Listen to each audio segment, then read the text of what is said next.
Good afternoon, everybody. Brian Benigni, Superintendent of Schools here. I'd like everyone to introduce themselves. Aaron, if you could go first. Hi, everyone. I'm Erin McGurk. I'm the Assistant Superintendent for Curriculum and Instruction. Hello, I'm Megan Saroy. I'm the principal of Willard School. Al Souza, principal of Hubbard Elementary School. Welcome. And hello, everybody. I'm David Kitzman, principal at Griswold School. Welcome to our meeting. It's nice to see you. I'm Julia Dennis. I'm a Board of Education member, just sitting in to participate and listen. So, thank you very much for joining the meeting. Our intent here, hopefully you had a chance to review the plan, and if you haven't, that's okay. Our intent here is to have the majority of the meeting be for us to answer Q&A, as well as to give you some updates on things that are occurring. The principals will share a little bit about more specifics regarding the plan and hear how they'll be handled in the school. I encourage you that if you do have questions that you'd like to ask during the meeting, you'll be able to email me, and we'll do our best to respond to those. I have a list of all the previous questions submitted. I've not responded to you each individually. The thought is that we would respond to those questions as much as possible today, and hopefully answer those questions. This meeting will be recorded and we posted on the website for future viewing, as well as you'll be receiving an email. If you asked a question, you'll be receiving an email from me asking you if your questions were answered, and if they weren't, you'll give an opportunity in a time slot where you actually can call and you can ask any questions that you have at that time. We really hope that through these meetings that we can inform you and answer any questions that you may have, as well as in a dialogue format, maybe not so much as posting an email then responding. So you will receive an email. If you ask a question, you will receive an email, or if you ask a question, you'll receive an email later this week. So let me start by saying a little about how the plan was formulated. We had an opening committee, parents, teachers, administrators. We met 5 times. We met with the Center for School Change, the Connecticut Center for School Change, and we really took a look at a framework on how to develop a reopening plan and how to put something of this magnitude together. After those meetings, the administrative team met for 5 consecutive days for roughly 2 hours as a collective whole, and then we met individually with each building level administrator, myself, and Aaron, to really talk about how best to implement a plan at that building. As you know, each elementary school is unique in size and layout, and when you're taking these safety concerns into consideration, the layout of the building and the ability to socially distance and spread people out is important. So at that point, I want to thank Aaron for really pulling the information together, drafting our plan, the draft that you have in front of you. Our hope is to submit that to the state on Friday. So it is a draft, so we're definitely still seeking input, and there are areas that we're still considering, and we'll speak to those throughout this presentation. I want to stress one point that I feel is of vital importance. I think it's stressed throughout the state plan as well as through our plan: the mask. The mask is our #1 safety precaution. So the expectation is that all staff and all students will wear a mask. Students should wear that mask and will need to wear that mask in order to enter the bus. We recognize that the bus is a potential area that we cannot socially distance at 6 feet. Therefore, the mask is the device that prevents, or hopefully prevents, anyone getting sick or any transmission of through the mouth or nose. That being the case, the students will be provided with 2 masks. They'll be cloth masks. We are allowing students to bring their own masks from home. Those masks cannot have a valve, a one-way valve on them, because obviously that one-way valve is so that students are allowed to exhale, and that can cause a problem.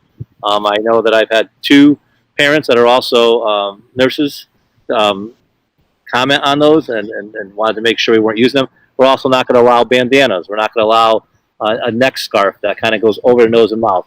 The school district will be selective on what is appropriate for a mask, and it must cover the nose through over the chin. And as far as being in the building, the mask is required to be worn unless during designated mask breaks or if the student is in a designated mask break area. And if the student does need to remove the mask, we're either going to ensure social distancing at 6 feet, or there will be partition or a plexiglass type barrier around that student that will prevent another student and ensure the safety of both students. But I just think it's important for you to know that the mask is required. We will be vigilant that students wear the mask. If students have a health condition that prevents the mask, we will look for alternatives such as a face shield that may have a drapery that hangs on the bottom to ensure that students don't expel beneath the mask if they sneeze or for any reason. But without a medical condition, the mask will be required. And it's not as though students are making a choice for them. Not wearing a mask is putting that student at health risk, as well as other students and staff. And for that reason, it's not a personal choice. It's a choice that the district is making and the state is requiring that students wear masks. So I say that with all encouragement that we can be successful in ensuring the safety of students and staff, provided the mask is worn appropriately. I want to talk about the last day of school. It's not approved yet, but on Monday night we have a special board meeting. The commissioner and the governor have granted 3 days for COVID training at the beginning of the school year.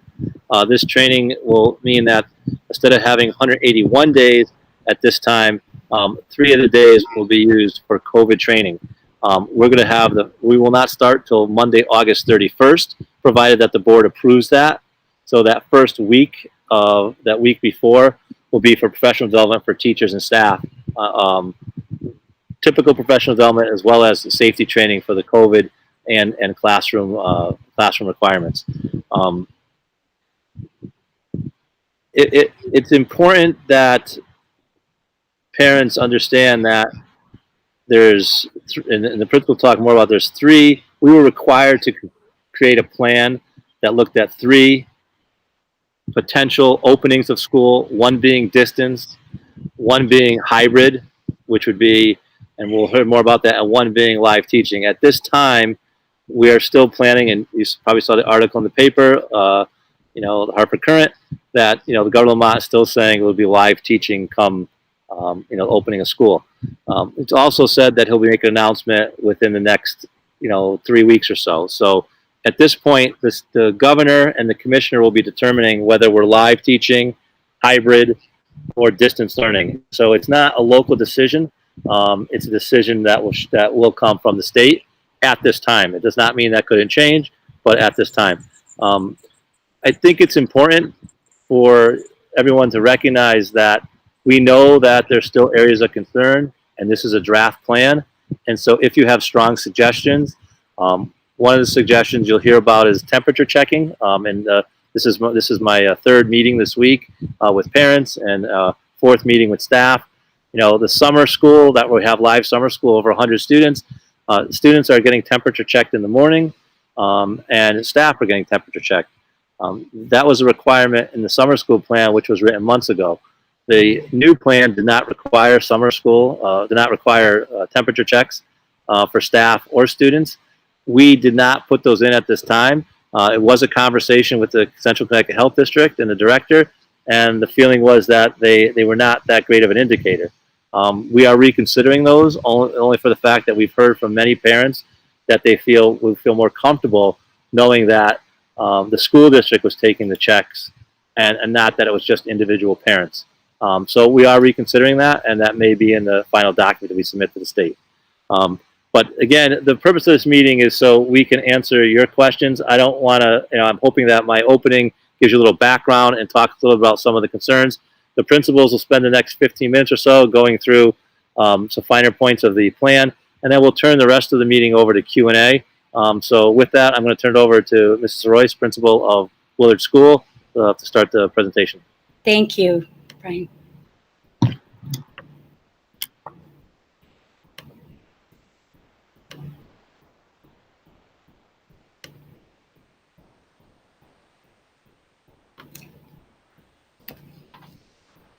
So hello, everyone, and thank you for joining us. We want to start off with the core pieces that were driving our district plan as guided by the plan that was submitted by the state of Connecticut. So we wanted to start first talking about face coverings, which Mr. Benigni has already addressed. All students and staff are expected to wear coverings or a mask that covers their nose and mouth.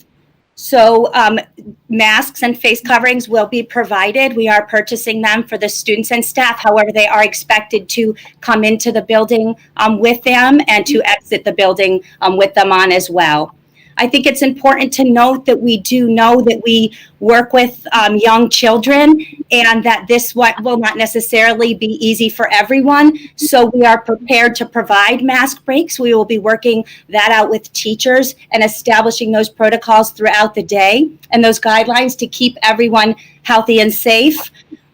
We will also be working with children on an individual basis. One of the things that has worked very, very well with summer school is parents practicing with children ahead of time. So if you have opportunities to practice with your child wearing a mask and building that stamina for the mask, that will be helpful as we transition and prepare to transition back to school.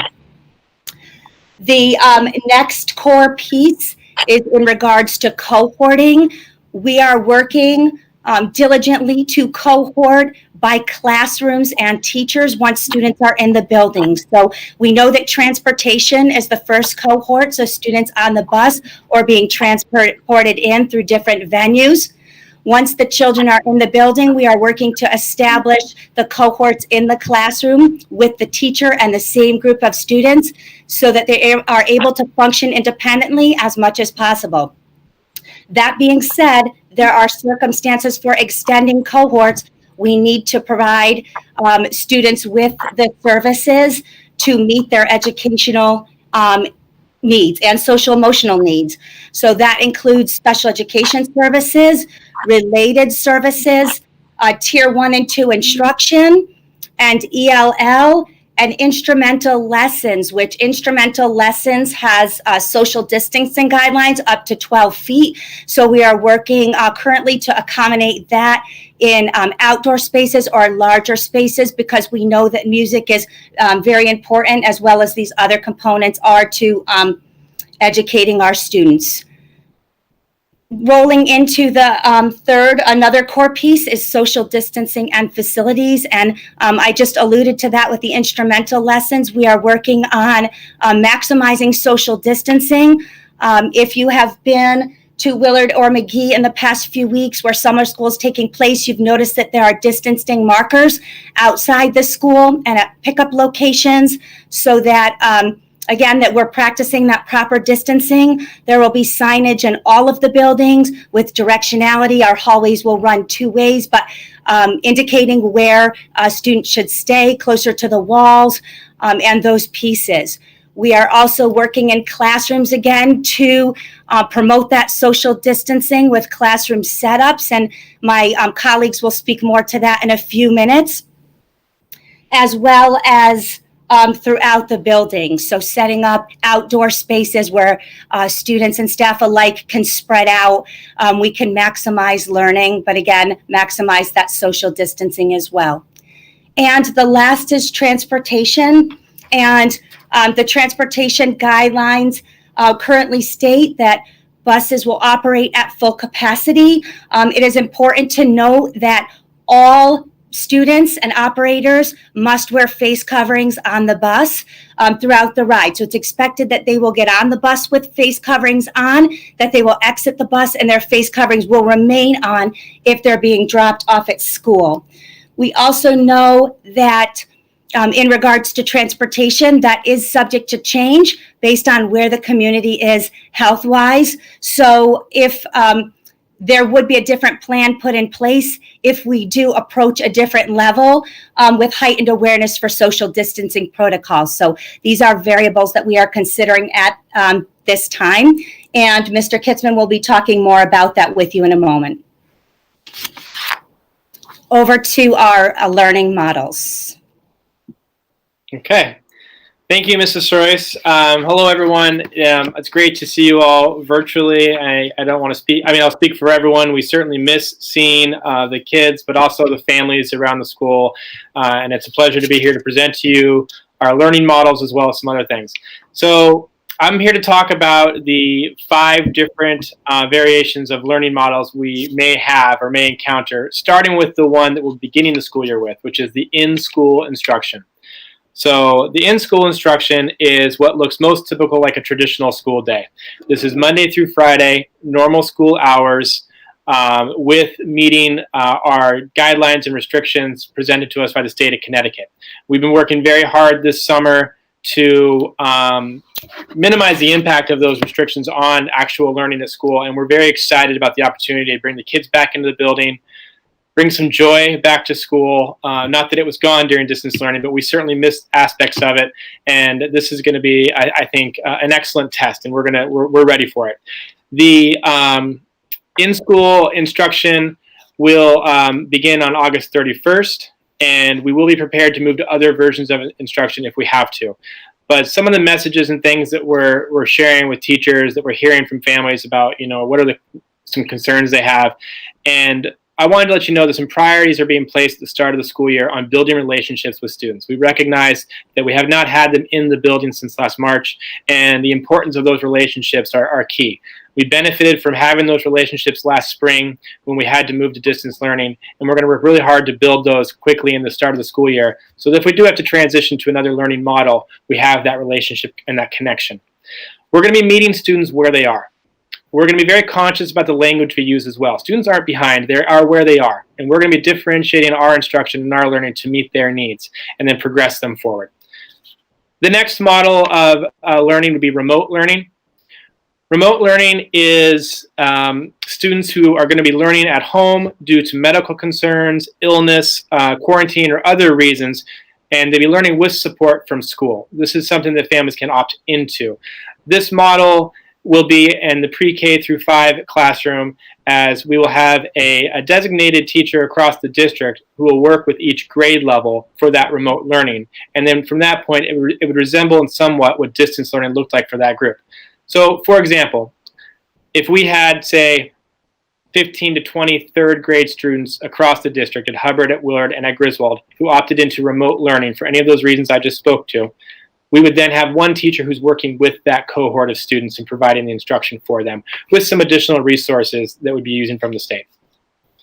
The next model of instruction that we may enter into is the hybrid model. The hybrid model was one of the requirements from the state of Connecticut. We had to present an in-school model, a hybrid model, and a distance learning model. The hybrid model would go into place if we were ordered by the state to reduce the school population. What we would be doing is, within the cohorts, dividing the students into an A group and a B group. And again, the cohort is the classroom. So each classroom would have an A group and a B group.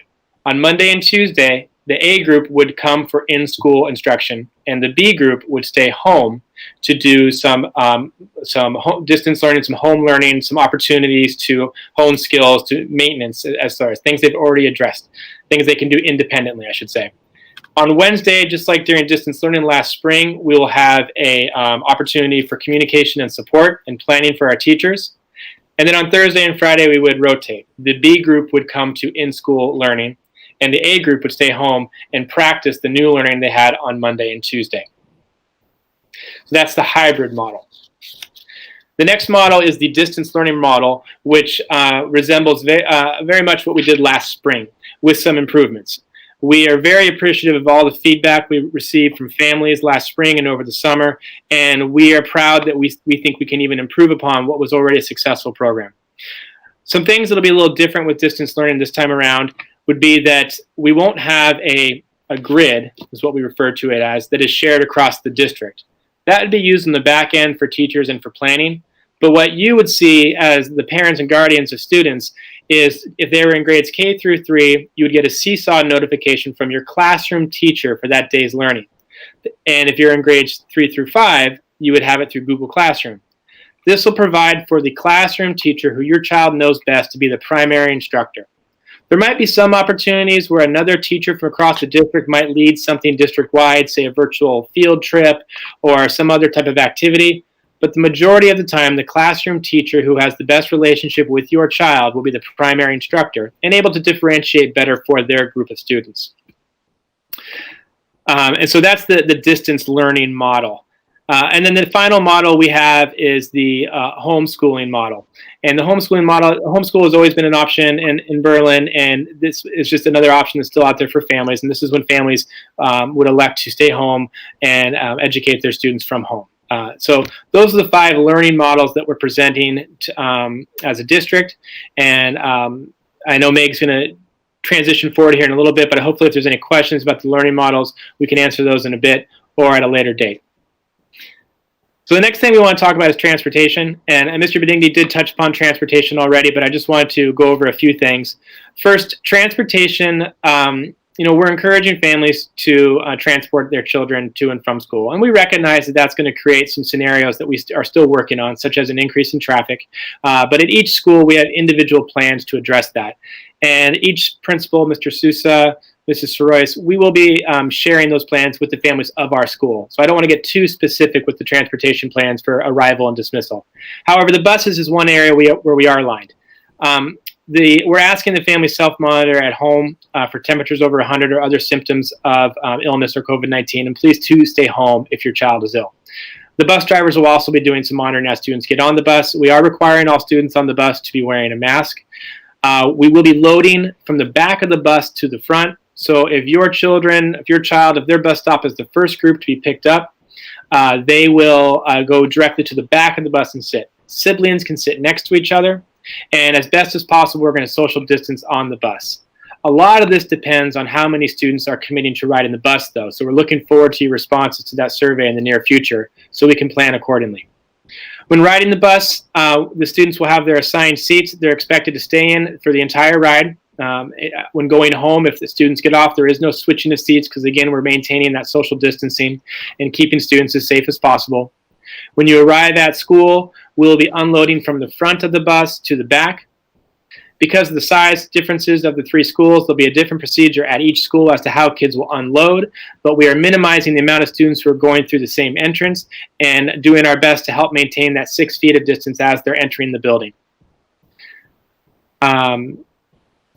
And then, of course, the same for going home. So if there's any more questions about transportation, I look forward to answering those, and I'm sure we'll have an opportunity to do that in the near future.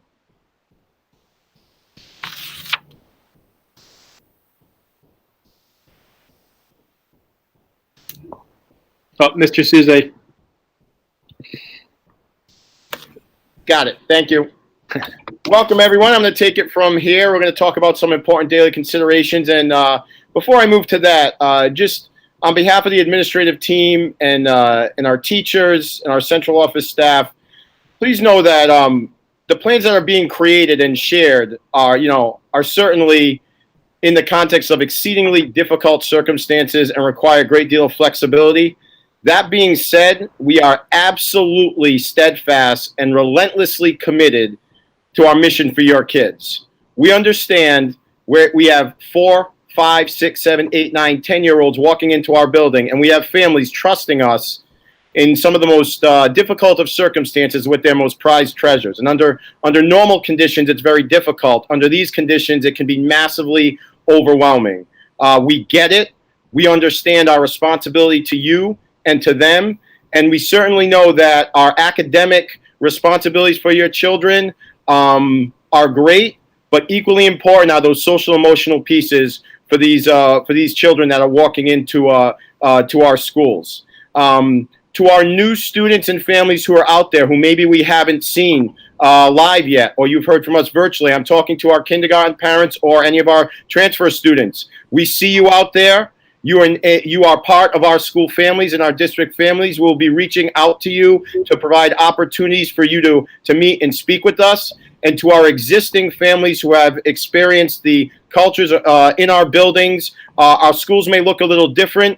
We may have some different circumstances to work under, but please know the essence of who we are as a school community is untouchable. So we're doing everything we possibly can to work with you and for you. We welcome your feedback, and please know we are there for you. What I'm going to go into right now is just kind of some particulars that you may wonder about in terms of the daily experience for your children. Students, as we mentioned, will be grouped by class and remain together as much as possible. Classrooms will be assigned to bathrooms, so you may have a few classrooms assigned to one particular bathroom, and that will be to allow contact tracing and things of that nature should issues arise. There's been discussions about separation of student items, and with guidance from the CDC as far as on one respect trying to avoid the use of lockers for totes, but also trying to provide separate spaces for students and their items. We are transitioning, utilizing duffel bags for all student items that will remain in school. So while we are working through any of those pieces or the decisions regarding cubbies in classrooms, this will certainly meet the need that we have, and those bags will remain in school and allow items to be separate. As far as specials area instruction, those core subjects, math, reading, writing, and then we have the science and social studies. We are trying to maintain the integrity of our specials programs. We see them as very valuable for a well-rounded experience for your children. And so PE, art, library, music, those will continue forward. The environments may be a little bit different. Art will primarily be in the classroom. It may be in an outside space. Library will be in the classroom, maybe an outside space. PE, physical education, could happen in the gymnasium, cafeteria, outside. And music could also happen in a range of places. The cafeteria, outside, in the classroom. And remember, we're talking about vocal and instrumental experiences. Breakfast and lunch. So there's been some adjustments to that. Breakfast will be grab and go, meaning that in the morning when students enter the building, there will be a table or an area where they can grab their breakfast, and cafeteria staff will facilitate that purchase, and they will go right to class to have their breakfast. Lunch will be in the classrooms. Teachers will be supervising lunches. And again, we're trying to maintain those cohorts. Lunches will be delivered into the rooms. Lunch options will be taken in the morning, so that can be squared away for when lunches occur. Now, in recess in the past, we've had multiple grades that could be on the blacktop or on the playscape. But what the schools have done is created defined recess spaces for different cohorts to utilize throughout the course of the day, and they will rotate through those defined areas on a day-to-day basis. So you're not always on the blacktop or always on the playscape or always in the field. That might rotate around. Part of CDC and state expectations involve the creation of isolation rooms if students exhibit symptoms around COVID. Schools have taken whatever steps necessary to create those rooms, to provide safe spaces for students who are exhibiting symptoms, as well as to also to protect the safety and health of the remaining school community and other students that are in the building. Parent drop-off and pickup. Again, this will be school-specific based on buildings and processes, but in the essence of what we're talking about here, we know that the state has encouraged parent drop-off and pickup for transportation to school. We are looking to maximize the social distancing as well as keeping students separated and parents outside of the building, but also making drop-off and pickup extremely efficient so that we don't have extended wait times for these pieces. Signage and markings, student movement throughout the buildings. There will be all of our buildings will be two-way, meaning that we're not going to have any specifically defined one-way paths. What you may see is as the days progress, teachers and staff may create paths that they utilize pretty consistently to get to certain parts of the school if they need to exit the classroom. But there will be markings on the floor guiding students to the right side of the hallway. There will be signs posted pretty much and guidance everywhere in the halls, in the bathrooms, at entrances, at exits, as far as visitors, masks, COVID recommendations, and certainly this is done in a developmentally appropriate manner. So anyone who is thinking, hey, my 5-year-old, how are they? We are well equipped to communicate that information in an age-appropriate manner for your children. The last piece is, how are we going to, conduct meetings, whether it be parent meetings, social committee meetings, staff meetings, student support team meetings. Where and when possible, they will be held virtually. We do not want to impact negatively our ability to communicate and support students through collaboration, and virtual space can meet those needs. We can head right to the next piece. So right now we're going to head into that Q&A and answer some of the questions you sent. Also, as a backdrop, I just want to mention we absolutely understand that this particular plan is coming to families in a range of circumstances. Everybody's situation is different as far as work, childcare, schedules, health. We're not lost on that variability. And so please know that we are making decisions, and we are here to support those individual circumstances and try to address those pieces to provide the absolute best experience for your children. Thank you.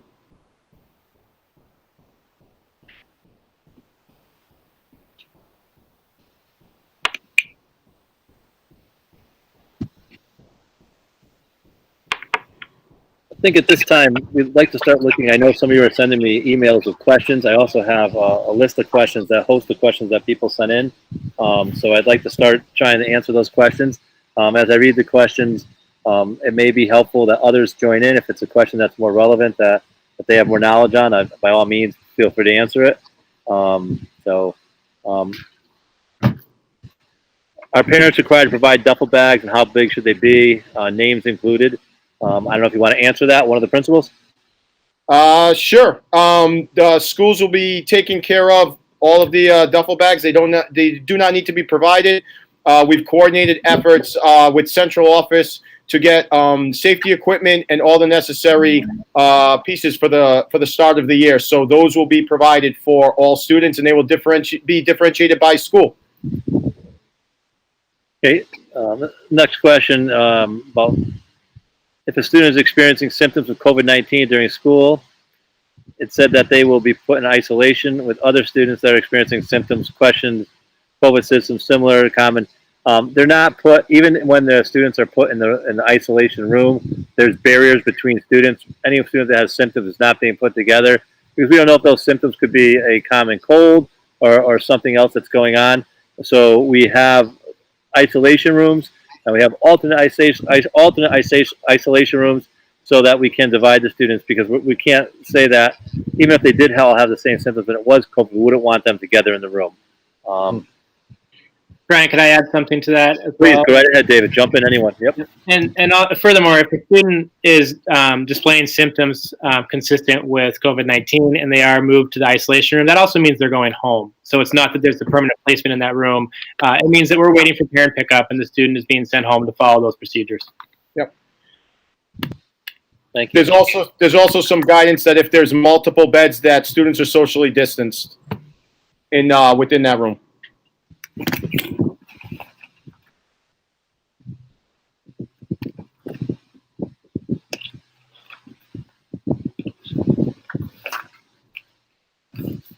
So some of the questions that were previously sent in, I'm looking at the ones coming in also.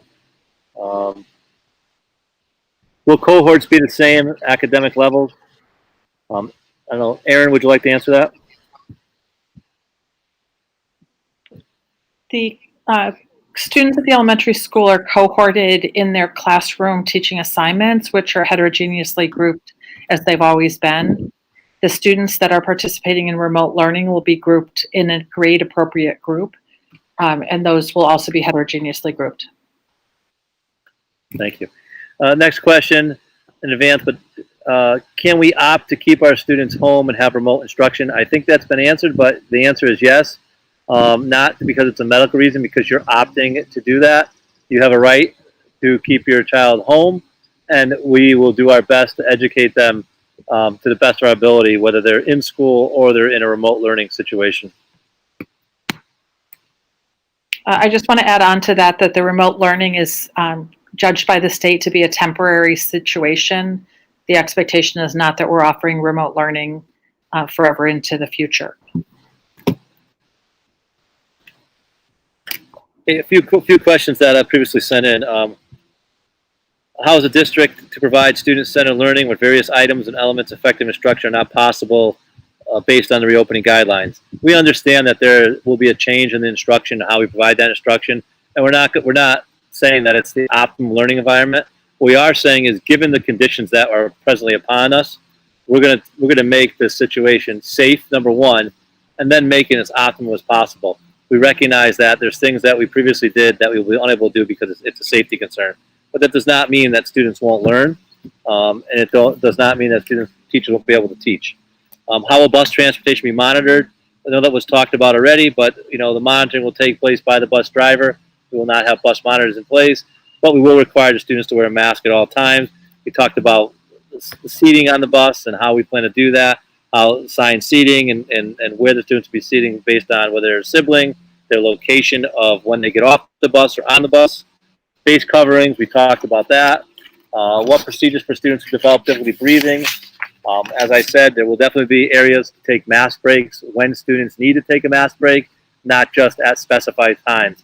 Obviously, it's beyond mask breaks too. Students will need to get up and move around and still practice social distancing, and teachers will put things in place to do that. We talked about if a student can't wear a mask, another different PPE will be provided. If a teacher or student tests positive with COVID, we talked about that. There will be a conversation with the Central Connecticut Health District, and under their advisement, I will make a decision whether it's a classroom that's out, it's a grade level, it's a school, it's the district. Will class sizes be different based on how much space children have? We're going to do our best to keep class sizes as small as possible, but at this point, we don't know what the numbers will look like. Our intentions are on tomorrow to send a survey to all of you to ask what your intentions are. That, please understand, that survey does not mean that you cannot change your mind at any point. Meaning, if you started off remote learning and you chose to come into school, that would be fine. If you started off live and you chose to go remote, that would also be fine. We're going to do our best. Teacher placements going out to parents. In the past, you may have seen that around the first week in August. That will be delayed for a few weeks, so it's not that we forgot or we're running late, but we need to be responsive and to the elections of parents as far as remote learning versus in school and how that can impact class lists and class placement. So we don't want to be sending out multiple lists and making multiple changes. So you're probably looking at maybe the third week in August. We go back to August 31st. So just please know that that information will be forthcoming, but we're trying to be sensitive to the changing enrollment and selections for students. I'm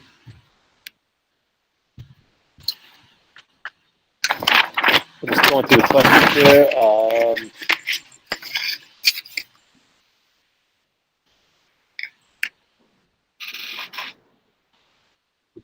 Cohorts, we talked about cohorts. Just to reiterate, one of the cohorts will be the bus. Our buses typically make two runs. They make a middle school or high school run, an elementary run. Being that there'll be designated seats, the seats will be wiped down. But the designated seats means that in a seat, at most you would have is 6 students, 3 elementary, and if 3 high school and middle school students were able to sit in a seat, 3 in that same seat daily. So that would keep the consistency of not having any students sit wherever they want every day. So we'll look to do that as a safety measure on the bus. Talked about the start date. I'm just going to questions. Talked about the start date of the 31st.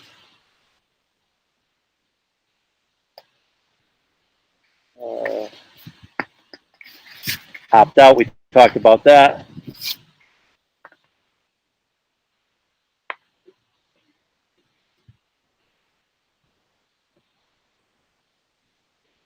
I don't know if one of the principals want to talk about a little bit about visits to the school. I have a question here about a student transitioning from another school to that school. If someone wants to just mention that, whether the intention is to let students enter the building or not.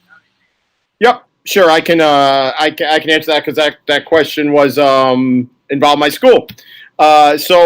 As I mentioned previously, we're going to work to provide students and families opportunities to visit the school. We spoke with central office. For our kindergarten learners, we will have a modified K welcome and meet and greet format that will happen over the summer.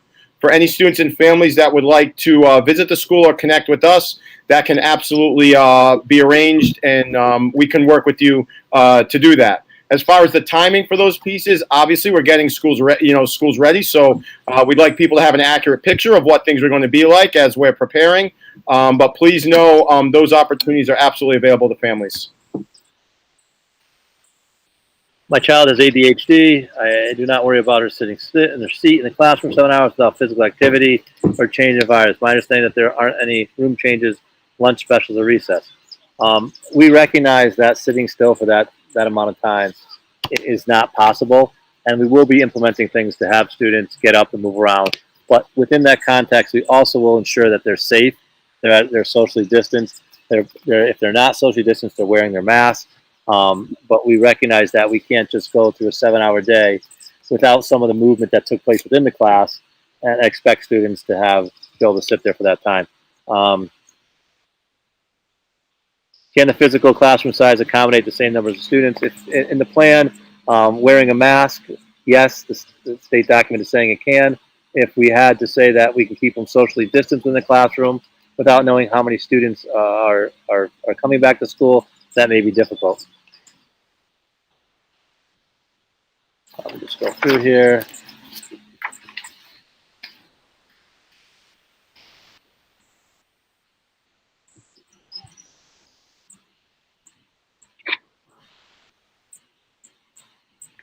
The questions about digital resources going from iPad to Chromebook. Will Chromebooks be distributed at the beginning of the year in case of unexpected closure? Yes, we have purchased additional technology items, knowing we've had technology out for a while, and our intention is to have those technology items available for students. And if needed, we would provide them if we had to go out in a remote learning. We would provide the items still for. The distance learning, obviously, the items, even in a hybrid model, we would want the students to have those items for those days when they're not in school. And Brian, we're going to have, at each building level, we're working with our tech integration specialists to make sure, especially at those grade levels, like as mentioned in the question, grade 3, where they're moving to a new device, that we're instructing and teaching so that if we do have to transition to a different learning model, the kids have exposure to the technology before they're in distance or remote learning. Thanks, David. You're welcome.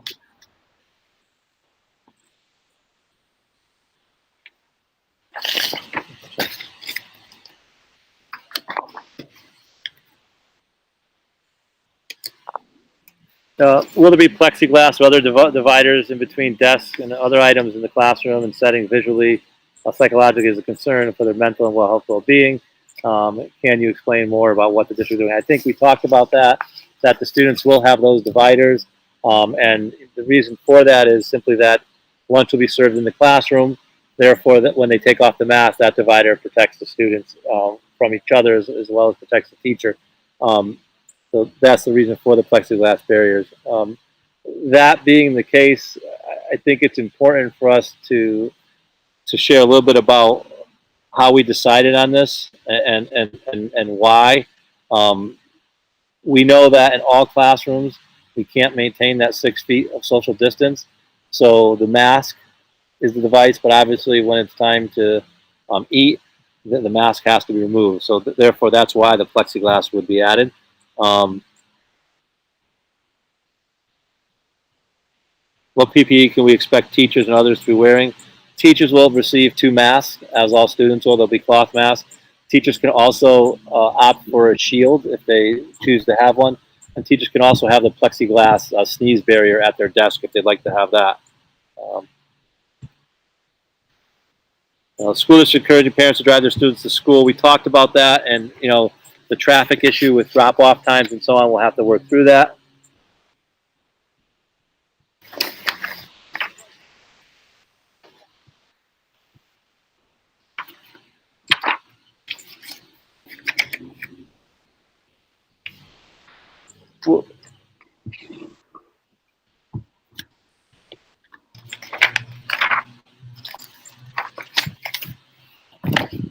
Sorry, a few more questions here. Brian, can I answer one? Please, go ahead, Dave. Go ahead, Dave. I thought this is a question that a parent sent me that I thought was a very good one. We're very aware that students are coming to this, and we're not trying to. The language that they were used was like freak them out or scare them with things, you know, as far as illnesses. And we understand that people have seasonal allergies. I know I find that when I sneeze because of my allergies, I feel like I need to apologize to everyone around me and let them know it's just allergies. But we're aware of those things as well. And also, the nurses in our health rooms know the students really well. We know who has, you know, chronic headaches or who has allergies and those types of things. And we're not going to be sending students home on the drop of a hat because they have a sniffle during cold season. You know, we're going to be looking for those actual, the nurses are trained in looking for those things. So just wanted to make sure that the families understand that we do track who goes to the nurse's room, the health room, why they're there. And we're going to be making informed decisions when it comes to if a student needs to go home or not.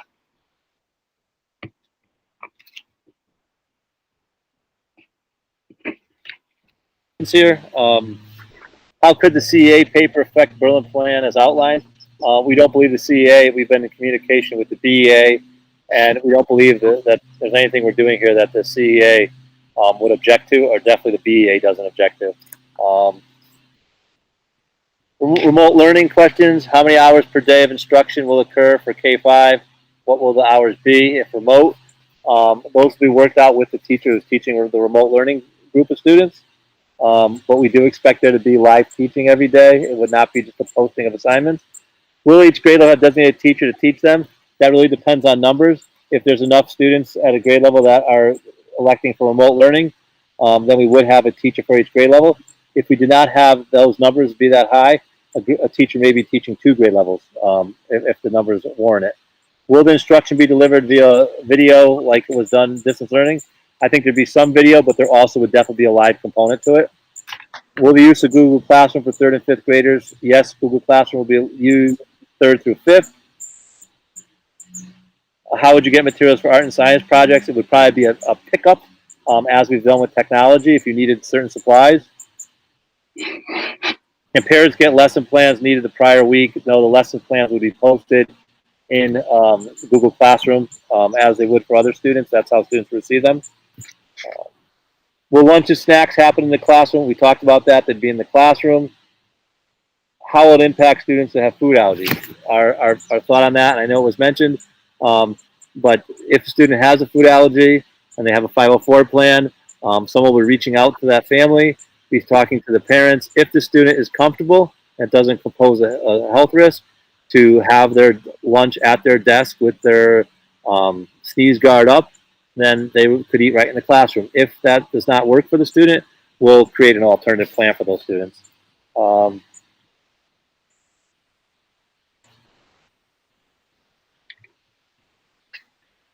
As far as, pickup, they're currently sent to the gym for parent pickup.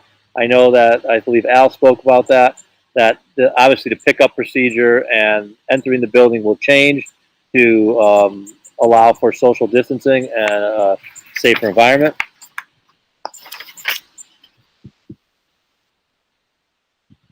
Brian, I have one here for about recess. Recess will still be 30 minutes. We have different areas for the cohorts to have recess to minimize interactions between the cohorts. And we are also encouraging additional outdoor breaks and outdoor instructional opportunities for classrooms as well to just take advantage of the nice weather we have, get the kids outside of the classroom, moving around. So the answer to that is yes, 30 minutes, and we're looking at additional opportunities to get students outside as well. Okay, a few others here. My 2 daughters will attend Willard. We are leaning towards sending them in-person classes. Usually ride the bus each day. Will the buses be more accommodating social distancing? Like I said, the cleaning portion will be there to wipe down the seats, but the social distancing may not be at the 6 feet because the number of students on the bus. But the students will be wearing masks, and we would ask that family members sit together.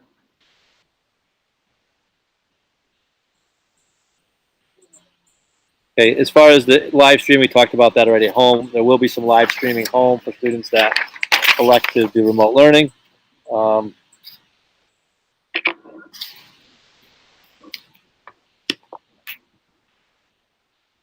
How many students in a cohort? That will be dependent on the class size, and we just don't know that this time. How will lunch be handled? We talked about that.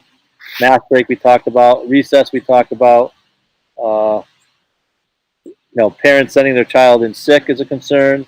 There will be some vigilance that, at the school level, and we're talking, as I said, still talking about temperature checks. Will you be mandating COVID testing weekly? No. As far as a parent sending a child to school sick, they would be quarantined and obviously sent home. Okay.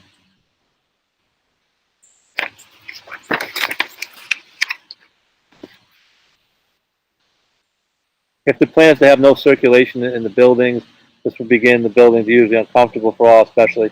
There's clear guidelines, and we'll have that document hopefully ready next week. There's clear guidelines for the state regarding air and the opening the air up fully when students aren't in the building, and how the air handling system should run throughout the day. So we'll produce a document on how we're going to do that in our buildings. That'll come from our building and facilities department with the town in conjunction with our business manager. We'll also have a document about cleaning, when the cleaning protocols will take place, such as all flat surfaces will be wiped down twice daily, once at the end of the day and sometime during the day. Bathrooms will be cleaned, more frequently. But we'll produce a document that we can share with all of you that will outline what our protocols will be with both for the air as well as the cleanliness of the building.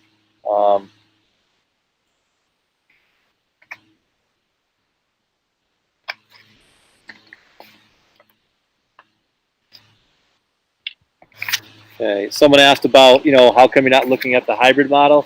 As I just said earlier, it's not really our choice. The choice is something that we made at the state level, and we very much could be in a hybrid model to start the year if that's what the governor and commissioner state. Okay, someone asked about MERV 13 filters. I can ask that question. I don't know. I know all the filters will be changed prior to the start of school. I don't know if systems we have use the MERV 13 filter system. Let me just look at my emails here, what's currently coming in.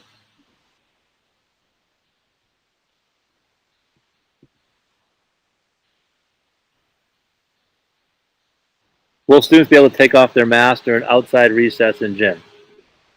If the social distancing is able to have them distance at 6 feet or more, and there's a clear direction to take off the mask, then yes.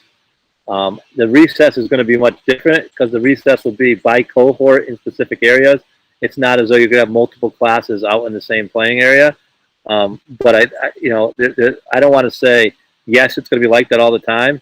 But there definitely will be opportunity for them to take off their mask when they're outside.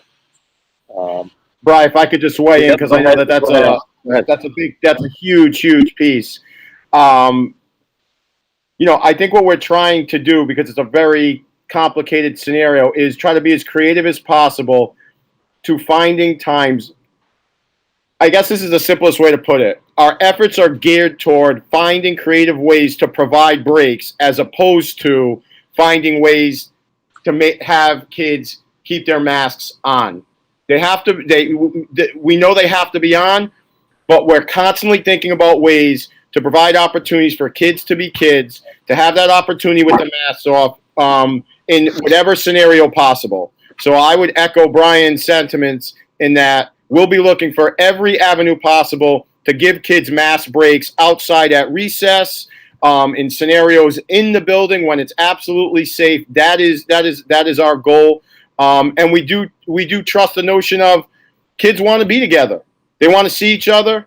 They want the socialization. And we understand it may be in masks at times or outside, but we're hoping that connection is going to be a good thing for them. But that's one of the chief things we're talking about is the mask breaks and giving students an opportunity to just see faces, but doing it in a very, very safe manner. And to that end, each of the principals has looked carefully at their facilities and areas around the buildings that we can utilize for outdoor learning. So spaces such as courtyards, other additional blacktop areas. We are looking to potentially use town-owned areas, some of the fields, to create those experiences for children. So another question I have here. Why aren't we hearing more about the hybrid classes Group A, Group B, the option seems more ideal. I'm wondering the likelihood of this happening. I really don't know if it's going to happen. All I can say is that we've not reached phase 3 in Connecticut, and I think that was the hope of the governor. So, yeah, I think you're aware of what the 2 days in, 2 days out, and then a day of distance learning looks like, as was described earlier by, I think David described that for you. That may be an option. I think the reason why the governor asked for 3 different plans is that that could happen. So let's see. That answer was answered about can they switch? Yes, students can switch. Talk about book sharing and sharing of typical items. For the most part, we'll do as much as we can to have students have their own individual items. If there is book sharing, we may have the books sit dormant for 48 or 72 hours, which is what's believed for the virus not to be active before other students would have them, or we'd have a procedure where the items are cleaned and disinfected. Brian, there may also at the elementary level, when kids are doing things like shopping for books in the classroom library, we expect to have a procedure in place where the students are sanitizing their hands before they shop for books and after they shop for books. But clearly we want students to maintain having access to the books in the classroom. At this time, I do not have any other questions, unless I'm missing them here. And if there are, please send them to me. I don't anticipate this will be our last meeting. I hope to use this format again. And if you did send in an email question, as I said earlier, you'll receive an email from myself or my assistant Debbie, and asking you if your question was answered.